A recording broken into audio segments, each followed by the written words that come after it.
ನನಗೆ ರೈತ ಅಂದ್ರೇ ಖುಷಿ ಆಗ್ತದೆ. ಇನ್ನು ಕೃಷಿ ಜಾತ್ರೆ ಬಗ್ಗೆ ಕೇಳಿದ್ರೆ ಎಷ್ಟು ಖುಷಿ ಆಗಬಾರ್ದು, ತುಂಬ ಖುಷಿ ಅನ್ನಿಸ್ತದೆ. ಜಗತ್ತು ನಿಂತಿರೋದು ರೈತನ ಶ್ರಮದ ಮೇಲೆ. ರೈತನ ಬೆವರು ಎಷ್ಟು ಚಂದ ಬರ್ತದೋ ಅಷ್ಟು ದೇಶ ಸುಭಿಕ್ಷವಾಗಿರ್ತದೆ. ಬಸವಣ್ಣವರು ತನ್ನ ವಚನದಲ್ಲಿ ಹೇಳ್ತಾರೆ, ಕೃಷಿಕೃತ್ಯ ಕಾಯಕವ ಮಾಡುವ ಸದ್ಭಕ್ತನ ಪಾದಂಗಳ ತೋರಿಸಿ ಎನ್ನ ಬದುಕಿಸಯ್ಯ.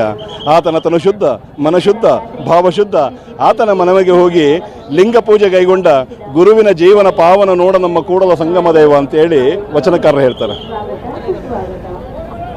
ಅಂದರೆ ರೈತಾಪಿತನ ಅಂದರೆ ಅಷ್ಟು ಶ್ರೇಷ್ಠವಾದದ್ದು. ಜಗತ್ತಿನ 84 ಲಕ್ಷ ಜೀವಿಗಳು ಅಂತೇಳಿ ಕನಕದಾಸರು ಹೇಳ್ತಾರಲ್ಲ, 84 ಲಕ್ಷ ಜೀವಿಗಳಿಗೂ ಅನ್ನ ಕೊಟ್ಟಿರ್ತಕ್ಕಂಥ ಪುಣ್ಯಾತ್ಮ ಯಾರಾದರೂ ಇದ್ದರೆ ಅದು ರೈತ ಮಾತ್ರ.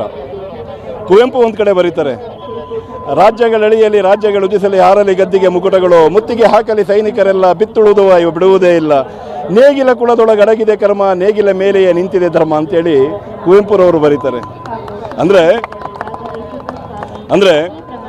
ನಾವೆಲ್ಲ ನಮ್ಮ ಧರ್ಮಗಳು ಎಷ್ಟೆಷ್ಟು ಶ್ರೇಷ್ಠ ಅಂತ ನಾವೆಲ್ಲ ಅಂದ್ಕೊಂಡಿದ್ದೀವೋ, ರೈತನ ಕುಳ 3 ವರ್ಷ ನೇಗಿಲ ಕುಳ ನೆಲಕ್ಕೆ ಹೋಗದಿದ್ರೆ 3 ವರ್ಷ ಈ ಜಗತ್ತಲ್ಲಿ ಯಾವ ಧರ್ಮನೂ ಉಳಿಯೋದಿಲ್ಲ.